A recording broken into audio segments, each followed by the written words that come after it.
Hi hello ನಮಸ್ತೆ ಎಲ್ರಿಗೂ welcome back to Leela's channel. Friends, ನಾನು ಇವತ್ತೊಂದು ಒಂದು ಬೀಟ್ರೂಟಿಂದ ಒಂದು ಒಳ್ಳೆ ರುಚಿಕರವಾದಂತಹ ಆರೋಗ್ಯಕರವಾದಂಥ ಸ್ವೀಟ್ನ ಮಾಡೋದನ್ನು ತೋರಿಸ್ತಾ ಇದ್ದೀನಿ.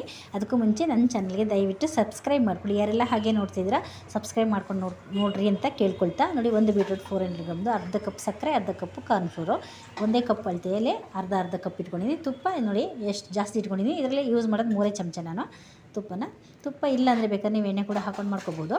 ನೋಡಿ, ಈಗ ಈ ಬೀಟ್ರೂಟ್ನ ಸಿಪ್ಪೆ ಎಲ್ಲ ತೆಗೆದಿಟ್ಕೊಂಡಿದ್ದೀನಿ ನಾನು. ಇದನ್ನು ಈಗ ತುರ್ಕೊಳ್ತಾ ಇದ್ದೀನಿ. ಇದನ್ನು ಹಾಗೆಯೇ ಸಣ್ಣದಾಗಿ ಕಟ್ ಮಾಡಿ ಬೇಕಾದರೂ ನೀವು ಮಿಕ್ಸಿ ಜಾರಲ್ಲಿ ಹಾಕ್ಕೊಂಡು ಇದನ್ನು ಪೇಸ್ಟ್ ಮಾಡ್ಕೋಬೋದು. ನಾನು ತುರಿದ್ರೆ ಚೆನ್ನಾಗಾಗುತ್ತೆ, ಪೇಸ್ಟ್ ನೈಸಾಗುತ್ತೆ ಅನ್ನೋ ಕಾರಣಕ್ಕೋಸ್ಕರ ತುರಿತಾ ಇದ್ದೀನಿ ನಾನು ಬೀಟ್ರೂಟ್ನ. ನೋಡಿ, ಆಲ್ಮೋಸ್ಟ್ ತುರಿದಿದ್ದಾಯಿತು. 400 ಗ್ರಾಮ್ ಬೀಟ್ರೂಟ್ ತೊಗೊಂಡಿದ್ದೀನಿ ಫ್ರೆಂಡ್ಸ್ ನಾನು. ನೀವು ಇಷ್ಟಕ್ಕೆ ಹಾಫ್ kg ಬೇಕಾದರೆ ತೊಗೋಬೋದು, ಅರ್ಧ kg ಬೇಕಾದರೆ ತೊಗೋಬೋದು. ಬೀಟ್ರೂಟ್ನ ಚೆನ್ನಾಗಾಗುತ್ತೆ, ಸಾಫ್ಟಾಗಿ ಸಖತ್ತಾಗಿರುತ್ತೆ, ಟೇಸ್ಟಿಯಾಗಿರುತ್ತೆ ತುಂಬ. ಮತ್ತು ಮಕ್ಕಳಿಗೆಲ್ಲ ಈ ಥರ ಮಾಡ್ಕೊಡೋದ್ರಿಂದ ತುಂಬ ಹೆಲ್ದಿ ಕೂಡ ಇದು ಬೀಟ್ರೂಟು. ಹಾಗಾಗಿ ನೋಡಿ, ಈಗ ಈ ತುರಿದಿರೋಂಥ ಬೀಟ್ರೂಟ್ನ ಅರ್ಧ ಮಾತ್ರ ಮಿಕ್ಸಿ ಜಾರಲ್ಲಿ ಹಾಕ್ಕೊಂಡಿನಿ. ಯಾಕೆಂದರೆ ಮಿಕ್ಸಿ ಜಾರಿಗೆ ಫುಲ್ ಹಾಕ್ಕೊಂಡ್ರೆ ಜಾಸ್ತಿ ಆಗುತ್ತೆ. ಅದಕ್ಕೆ 1 ಕಪ್ ನೀರು ಹಾಕ್ಕೊಂಡಿನಿ ನೋಡಿ, ಅದೇ ಕಪ್ಪಲ್ಲಿ ಮತ್ತೆ ಅರ್ಧ ಕಪ್ ಇದಕ್ಕೆ ಹಾಕೋಬೇಕಾಗುತ್ತೆ. ನೋಡಿ, ರುಬ್ಕೊಂಡಿದ್ದಾಯಿತು. ಅರ್ಧ ತುರಿದಿರೋಂಥ ಬೀಟ್ರೂಟ್ನ ರುಬ್ಬಿದ್ದೀನಿ. ಈಗ 1 ಕಪ್ ನೀರು ಹಾಕಿ ರುಬ್ಬಿದ್ದೆ, ಅದಕ್ಕೆ ಇನ್ನೂ ಅರ್ಧ ಕಪ್ ಕೂಡ ಹಾಕ್ಕೊಳ್ತಾ ಇದ್ದೀನಿ ನೋಡೋಣ. 1.5 ಕಪ್ ನೀರು ಯೂಸ್ ಮಾಡ್ಕೊಂಡಿದ್ದೀನಿ ನಾನು ಇವಾಗ. ಈಗ ಇದನ್ನು ಸೋಸ್ಕೊಳ್ಳೋಣ, ಯಾಕಂದರೆ ಇದರಲ್ಲಿ ದಪ್ಪ ಪೀಸ್ಗಳಿರೋ ಚಾನ್ಸಸ್ ಇರುತ್ತೆ. ಹಾಗಾಗಿ ಸೋಸ್ಕೊಂಡ್ರೆ ಒಳ್ಳೆಯದು, ಚೆನ್ನಾಗಿ ಬರುತ್ತೆ ಸ್ವೀಟ್ ಮಾಡೋದಕ್ಕೆ. ನೋಡಿ, ಅರ್ಧ ಕಪ್ ಸಕ್ಕರೆ ಇಟ್ಕೊಂಡಿದ್ನಲ್ಲ, ಅದೇ ಅರ್ಧ ಕಪ್ ಸಕ್ಕರೆನ ಬಾಣಲಿಯಲ್ಲಿ ಹಾಕ್ಕೊಂಡಿದ್ದೀನಿ. ಅದೇ ಬಾಣಲಿ ಒಳಗಡೆ ಈ ರುಬ್ಬಿರುವಂತಹ ಬೀಟ್ರೂಟ್ ಜ್ಯೂಸನ್ನ ಸೋಸ್ಕೊಳ್ತಾ ಇದ್ದೀನಿ ನಾನು. ಈಗ ಇದನ್ನು ಚಮಚದಲ್ಲಿ ಸ್ವಲ್ಪ ಪ್ರೆಸ್ ಮಾಡಿ ಸೋಸ್ಕೊಳ್ಳಿ. ಏನಾದರೂ ದಪ್ಪದ್ದು ಏನಾದರೂ ಪೀಸ್ಗಳಿದ್ರೆ ಅದು ಸಪ್ರೇಟ್ ಬರುತ್ತೆ, ಹಾಗಾಗಿ ಸೋಸ್ಕೋಬೇಕು. ನೋಡಿ, ಎಷ್ಟು ಬಂದಿದೆ ಅದನ್ನು ಮತ್ತೆ ರುಬ್ಬಕ್ಕೆ ಹಾಕ್ಕೊಳ್ತಾ ಇದ್ದೀನಿ ಮಿಕ್ಸಿ ಜಾರಿಗೆ. ಇನ್ನೂ ಅರ್ಧ ತುರಿದಿರುವಂತಹ ಬೀಟ್ರೂಟ್ ಹಾಗೆ ಇದೆ, ಅದನ್ನು ಕೂಡ ಇದೇ ಮಿಕ್ಸಿ ಜಾರಲ್ಲಿ ಹಾಕ್ಕೊಂಡು ರುಬ್ಕೊಳ್ತಾ ಇದ್ದೀನಿ ನಾನು. ನೋಡಿ, 1.5 ಕಪ್ ನೀರು ಹಾಕಿದ್ದೀನಿ ಈಗ ಫಸ್ಟ್ ರುಬ್ಕೊಂಡಿದ್ದಕ್ಕೆ. ಈಗ ಇದರಲ್ಲೇ 1.5 ಕಪ್ ನೀರು ಹಾಕ್ಕೊಳ್ತಾ ಇದ್ದೀನಿ. ಎರಡನೇ ಸತಿ ರುಬ್ತಾ ಇದ್ದೀನಲ್ಲ, ಅದಕ್ಕೂ ಕೂಡ 1.5 ಕಪ್ ನೀರು ಹಾಕ್ಕೊಳ್ತಾ ಇದ್ದೀನಿ ನೋಡಿ ನಾನು. ಈಗ ನೈಸಾಗಿ ರುಬ್ಕೊಳ್ಳೋಣ. ನೋಡಿ, ರುಬ್ಬಿದಾಯಿತು. ಇದನ್ನು ಕೂಡ ಇವಾಗ ಸೋಸ್ಕೊಳ್ಳೋಣ. ನೋಡಿ, ಸಕ್ಕರೆ ಮತ್ತು ಫಸ್ಟ್ ರುಬ್ಬಿದ್ನೆಲ್ಲ ಅದನ್ನು ಎರಡನ್ನೂ ಬಾಣಲಿಯಲ್ಲಿ ಸೋಸ್ಕೊಂಡು ಇಟ್ಕೊಂಡಿದ್ದೀನಿ ಒಟ್ಟಿಗೆ. ಈಗ ಅದೇ ಬಾಣಲಿಗೆ ಇದನ್ನು ಕೂಡ ಸೋಸ್ಕೊಳ್ತಾ ಇದ್ದೀನಿ. Almost beetroot 2 ಸತಿನೂ ರುಬ್ಕೊಂಡಾಗಿದೆ. 1.5 ಕಪ್ ನೀರನ್ನು ಕೂಡ ಹಾಕಿ ರುಬ್ಬಿದ್ದಾಗಿದೆ. ಈಗ ಇದನ್ನು ಚೆನ್ನಾಗಿ ಸೋಸ್ಕೋಬೇಕು. ನೋಡಿ, ಈ ಥರ. ಈಗ ಮಿಕ್ಸಿ ಜಾರ್ ತೊಳೆದ್ಬಿಟ್ಟು ಮತ್ತೆ ಅರ್ಧ ಕಪ್ ನೀರು ಹಾಕ್ಕೊತಾ ಇದ್ದೀನಿ ನಾನು. ಒಟ್ಟು 3.5 ಕಪ್ ಆಯಿತು ನೀರು. ತುಂಬ ಸಾಫ್ಟಾಗಿ ಬರುತ್ತೆ, ಸಕ್ಕ ಟೇಸ್ಟಿಯಾಗಿರುತ್ತೆ. ಮತ್ತು ಮಕ್ಕಳು ಮತ್ತು ದೊಡ್ಡವರು ಎಲ್ಲರೂ ಇಷ್ಟಪಟ್ಟು ತಿನ್ನುವಂತಹ ಸ್ವೀಟ್ ಇದು. ಮತ್ತು ಆರೋಗ್ಯಕ್ಕೂ ಕೂಡ ತುಂಬಾ ಒಳ್ಳೆಯದು. ಬೀಟ್ರೂಟ್ ತಿಂದರೆ ಎಷ್ಟು ಒಳ್ಳೆಯದು, ಹಾರ್ಟ್ ಪೇಷಂಟ್ಗಂತೂ ತುಂಬಾ ಒಳ್ಳೆಯದು ಬೀಟ್ರೂಟು ತಿನ್ನೋದ್ರಿಂದ ಆರೋಗ್ಯಕ್ಕೆ ತುಂಬ ಒಳ್ಳೆಯದು ಅಂತ ಹೇಳೋದಕ್ಕೆ ಇಷ್ಟಪಡ್ತೀನಿ ಫ್ರೆಂಡ್ಸ್. ಈಗ ಎಲ್ಲನೂ ಸೋಸ್ಕೊಂಡಿದ್ದಾಯಿತು ನೋಡಿ, ಮಿಕ್ಸ್ ಮಾಡ್ಕೊಳ್ತಾ ಇದ್ದೀನಿ ಸಕ್ಕರೆ ಮತ್ತು ಬೀಟ್ರೂಟು. ಈಗ ಇದರೊಳಗೆ ಹಾಕ್ಕೊಂಡಿದ್ದೀನಿ. ಈಗ ಕಾರ್ನ್ಫ್ಲೋರ್ ಕೂಡ ಇದರೊಳಗೆ ಮಿಕ್ಸ್ ಮಾಡ್ಕೊಳ್ತಾ ಇದ್ದೀನಿ ನಾನು. ಚೆನ್ನಾಗಿ ಮಿಕ್ಸ್ ಮಾಡ್ಕೊಳ್ಳಿ, ಗಂಟು ಇಲ್ದಿರೋ ಥರ. ನೋಡಿ, ಅರ್ಧ ಕಪ್ಪು ಕಾರ್ನ್ಫ್ಲೋರು, ಅರ್ಧ ಕಪ್ಪು ಸಕ್ಕರೆ ಮತ್ತು 400 ಗ್ರಾಮ್ದು ಬೀಟ್ರೂಟ್ ತಗೊಂಡಿದ್ದೀನಿ. 500 ಗ್ರಾಮ್ ತೊಗೋಬೋದು ಬೇಕಾದರೆ ನೀವು. ಮತ್ತು ಇದಕ್ಕೀಗ ತುಪ್ಪ ಸ್ವಲ್ಪ ಹಾಕ್ಕೊಳ್ತೀನಿ ನಾನು. ಬೇಕಾದರೆ ಸ್ವಲ್ಪ ಏಲಕ್ಕಿನೂ ಹಾಕೋಬೋದು ನೀವು. ಮತ್ತು ಡ್ರೈ ಫ್ರೂಟ್ಸ್ ಕೂಡ ಕಟ್ ಮಾಡಿ ಇಟ್ಕೊಂಡಿರಿ, ಬೇಕು ಅಂದರೆ ಹಾಕೋಬೋದಾದರೆ.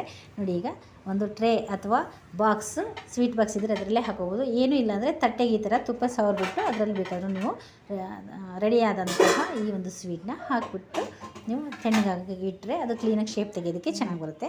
ನೋಡಿ, ಎಲ್ಲ ಆಲ್ಮೋಸ್ಟ್ ಮಿಕ್ಸ್ ಮಾಡ್ಕೊಂಡಿದ್ದೀನಿ. ಈಗ ಸ್ಟವ್ ಮೇಲೆ ಇಟ್ಟಿದ್ದೀನಿ.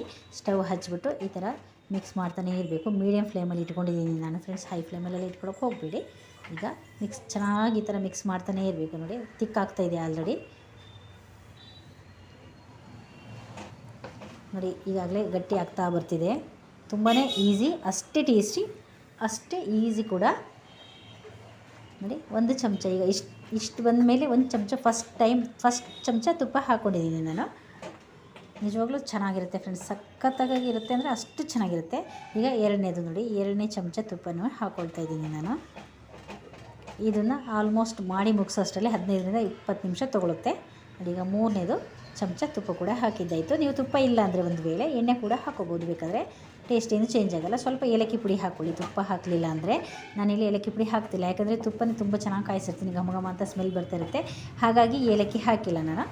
ತುಪ್ಪದ್ದೇ ಸ್ಮೆಲ್ ಬರುತ್ತೆ, ಒಳ್ಳೆ ಸ್ಮೆಲ್ ಇರುತ್ತೆ ನಾನು ಮಾಡೋ ತುಪ್ಪ. ಹಾಗಾಗಿ ನಾನು ಏಲಕ್ಕಿ ಹಾಕ್ತಾಯಿಲ್ಲ. ನೀವು ಬೇಕಾದರೆ ಎಣ್ಣೆ ಹಾಕೋದಾದರೆ ಏಲಕ್ಕಿ ಪುಡಿ ಹಾಕ್ಕೊಳ್ಳಿ. ನೋಡಿ, ಈ ಥರ ಬಿಟ್ಕೋಬೇಕು ಬಾಣಲಿ. ನೋಡಿ ಸೈಡೆಲ್ಲ ಎಷ್ಟು ಚೆನ್ನಾಗಿ ಈ ಥರ ಸೌಟಲ್ಲಿ ಅಥವಾ ಯಾವುದ್ರಲ್ಲಿ ನೀವು ಮಿಕ್ಸ್ ಮಾಡ್ತಿರ್ತೀರೋ ಅದರಿಂದ ಎಳೆದ ತಕ್ಷಣ ಫುಲ್ ಪ್ಲೈನ್ ಬಾಣಲಿ ಕಾಣಿಸ್ಬೇಕು, ಆ ಥರ ಬಿಟ್ಕೋಬೇಕು. ಹಾಗೆ ಆಗೋವರೆಗೂ ನೋಡಿ ಎಷ್ಟು ಚೆನ್ನಾಗಿ ಬಿಟ್ಕೊಳ್ತಿದೆ ಸೈಡೆಲ್ಲ. ಈ ಥರ ಆಗೋವರೆಗೂ ನೀವು ಬೇಯಿಸ್ಕೋಬೇಕಾಗುತ್ತೆ. ನೋಡಿದ್ರಲ್ಲ ಫ್ರೆಂಡ್ಸ್ ಎಷ್ಟು ಚೆನ್ನಾಗಿ ಬಿಟ್ಕೊಳ್ತಿದೆ ಬಾಣಲಿ. ನೋಡಿ ಹೀಗೆ ಹಾಕುವಾಗ ಈ ಥರ ಗೊತ್ತಾಗುತ್ತೆ ನಿಮಗೆ. ಆದ ನಂತರ ನೋಡಿ ರೆಡಿ ಆಯಿತು. ಈಗ ಇದನ್ನು ಸ್ಟವ್ ಆಫ್ ಮಾಡಿ ಒಂದು 5 ನಿಮಿಷ ಹಾಗೆ ಇಟ್ಟಿದ್ದೆ ನಾನು. ಈಗ ಹಾಕ್ತಾಯಿದ್ದೀನಿ ನೋಡಿ ಬಾಕ್ಸಲ್ಲಿ. ಸ್ವೀಟ್ ಬಾಕ್ಸ್ ಇದೆ ಆ್ಯಕ್ಚುಲಿ. ನೀವು ಬೇಕಾದರೆ ಇದ್ರದ್ದು ಟಿನ್ ಸ್ವೀಟ್ ಮಾಡೋವಂಥದ್ದೇ ಅಥವಾ ಕೇಕ್ ಮಾಡೋ ಟಿನ್ನು ಅದರಲ್ಲೇ ಯಾವುದೇ ಇದ್ರೂ ಕೂಡ ಹಾಕೋಬೋದು. ಮತ್ತು ಅದು ಏನೂ ಇರಲಿಲ್ಲ ಅಂದರೆ ತಟ್ಟೆಯಲ್ಲಿ ಕೂಡ ತುಪ್ಪ ಸವರಿಬಿಟ್ಟು ಹಾಕೋಬೋದು. ನೀವು ಯಾವ ಶೇಪ್ ಬೇಕಾ ಆ ಶೇಪ್ ಕಟ್ ಮಾಡ್ಕೋಬೋದು. ನೋಡಿ ರೆಡಿ ಹಾಕಿದ್ದೀನಿ. ನೋಡಿ ಎಷ್ಟು ಸಾಫ್ಟ್ ಇದೆ ಅಂದರೆ ನಿಜವಾಗ್ಲೂ ನೋಡಿದ್ರೆ ತಿನ್ಬೇಕು ಅನಿಸ್ತಿದೆ, ಅಷ್ಟು ಚೆನ್ನಾಗಿದೆ. ಇದನ್ನೀಗ ನಾನು ಫ್ರಿಜ್ಜಲ್ಲಿ ಇಡ್ತಾಯಿದ್ದೀನಿ. ಒಂದು ಅರ್ಧ ಅಥವಾ 3/4 ಗಂಟೆ ಫ್ರಿಜ್ಜಲ್ಲಿ ಇಟ್ಬಿಟ್ಟು ಆ ನಂತರ ಕಟ್ ಮಾಡ್ತೀನಿ.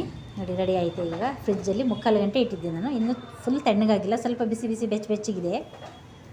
ಎಷ್ಟು ಚೆನ್ನಾಗಾಗಿದೆ ಅಂದರೆ ನಿಜವಾಗ್ಲೂ ಫ್ರೆಂಡ್ಸ್ ಅಷ್ಟು ಚೆನ್ನಾಗಿದೆ. ನೋಡಿ ಸೈಡ್ ಯಾವ ಥರ ಬಿಟ್ಕೊಳ್ತಾ ಇದೆ, ತುಂಬಾ ಸಾಫ್ಟಾಗಿ ಚೆನ್ನಾಗಿ ಬಂದಿದೆ. ನೋಡಿ ನೋಡಿದ್ರೆ ಗೊತ್ತಾಗುತ್ತೆ, ಮುಟ್ಟಿದ್ರೆ ಎಷ್ಟು ಚೆನ್ನಾಗಿ ಶೇಕ್ ಆಗ್ತಿದೆ ಅಲ್ವಾ, ಅದನ್ನು ನೋಡಿದ್ರೇ ಗೊತ್ತಾಗುತ್ತೆ ಎಷ್ಟು ಚೆನ್ನಾಗಿ ಬಂದಿದೆ ಅಂದ್ಬಿಟ್ಟು. ಟೇಸ್ಟ್ ಕೂಡ ಅದ್ಭುತ ಅಂತಲೇ ಹೇಳ್ಬೋದು, ಅಷ್ಟು ಚೆನ್ನಾಗಿರುತ್ತೆ. ನಿಮಗೆ ಯಾವ ಶೇಪಿಗೆ ಬೇಕೋ ಆ ಶೇಪಿಗೆ ಕಟ್ ಮಾಡ್ಕೋಬೋದು ನೀವು. 1 kg ಅಷ್ಟು ಸ್ವೀಟ್ ಆಗಿದೆ ಇದು. ಆ್ಯಕ್ಚುಲಿ ನೀರೆಲ್ಲ ಹಾಕಿದ್ವಲ್ಲ, ಹಾಗಾಗಿ 1 kg ಅಷ್ಟು ಆಗಿದೆ ಇದು. 1 kgಗಿಂತ ಸ್ವಲ್ಪ ಜಾಸ್ತಿನೇ ಅನಿಸುತ್ತೆ, ಅಷ್ಟು ಚೆನ್ನಾಗಿದೆ. ಅಷ್ಟು ಕೂಡ ಕ್ವಾಂಟಿಟಿನೂ ಬಂದಿದೆ. ತುಂಬಾ ಒಳ್ಳೆ ಕ್ವಾಲಿಟಿ ಕೂಡ ಸಕ್ಕತ್ತಾಗಿರುತ್ತೆ. ಮನೇಲಿ ಮಾಡೋದ್ರಿಂದ ತುಂಬ ಅಂದರೆ ತುಂಬ ರುಚಿಕರವಾಗಿರುತ್ತೆ ಫ್ರೆಂಡ್ಸ್. ಇದು ಆರೋಗ್ಯಕ್ಕೂ ಅಷ್ಟೇ ಒಳ್ಳೆಯದು. ಖಂಡಿತ ಎಲ್ಲರೂ ಇಷ್ಟಪಟ್ಟು ತಿಂತಾರೆ, ಅಷ್ಟು ಚೆನ್ನಾಗಿರುತ್ತೆ. ನೋಡಿ ಕಟ್ ಮಾಡಿ ನಿಮಗೆ ಪೀಸ್ನ ತೋರಿಸ್ತೀನಿ. ನೋಡಿ ಎಷ್ಟು ಸಾಫ್ಟ್ ಇದೆ ಅಂದರೆ ಬಾಯಲ್ಲಿಟ್ಟರೆ ಕರಗಬೇಕು, ಅಷ್ಟು ಸಾಫ್ಟ್ ಇದೆ. ಅದ್ಭುತ ಅಂತಲೇ ಹೇಳ್ಬೋದು. ಅಂಥ ಒಂದು ಒಳ್ಳೆ ಸ್ವೀಟ್ ನೋಡಿ. ಟೇಸ್ಟ್ ಮಾಡಿ ಕೂಡ ನೋಡೋಣ. ನಿಜವಾಗ್ಲೂ ವಾವ್ ಸಖತ್ತಾಗಿದೆ ಫ್ರೆಂಡ್ಸ್. ನಿಜವಾಗ್ಲೂ ವಾವ್ ಅಂತ ಹೇಳ್ಬೋದು, ಅಷ್ಟು ಚೆನ್ನಾಗಿದೆ. ನಿಮಗೂ ಕೂಡ ಇಷ್ಟ ಆಗುತ್ತೆ ಅಂದ್ಕೊಳ್ತೀನಿ. ಖಂಡಿತ ಇಷ್ಟ ಆದರೆ ಒಂದು ಲೈಕ್ ಕೊಡೋದು ಮರಿಬೇಡಿ. ಹಾಗೆಯೇ ಶೇರ್ ಮಾಡಿ, ಸಬ್ಸ್ಕ್ರೈಬ್ ಮಾಡಿ ದಯವಿಟ್ಟು. ಈ ಒಂದು ರೆಸಿಪಿ ನಿಮಗೆಲ್ಲ ಇಷ್ಟ ಆಗಿದ್ದರೆ ನನ್ನ ಚಾನಲ್ಗೆ ಸಬ್ಸ್ಕ್ರೈಬ್ ಮಾಡ್ಕೊಳ್ಳಿ, ಶೇರ್ ಮಾಡಿ. ಮತ್ತೊಂದು ಒಳ್ಳೆಯ ವೀಡಿಯೋದೊಂದಿಗೆ ಮತ್ತೆ ನಾನು ನಿಮ್ಮ ಮುಂದೆ ಬರ್ತೀನಿ ಫ್ರೆಂಡ್ಸ್. ಮರ್ತ್ಬಿಟ್ಟೆ ಇದ್ರ ಹೆಸರು ಹೇಳೋದು. ಆ್ಯಕ್ಚುಲಿ ಇದು ಬೀಟ್ರೇಟ್ ಹಲ್ವಾ. ಇದಕ್ಕೆ ನಾನು ಬೀಟ್ರೇಟ್ ಹಲ್ವಾ ಅಂತಲೇ ಕರೆಯೋದು, ಹಲ್ವನೇ ಆ್ಯಕ್ಚುಲಿ ಇದು. Thanks for watching.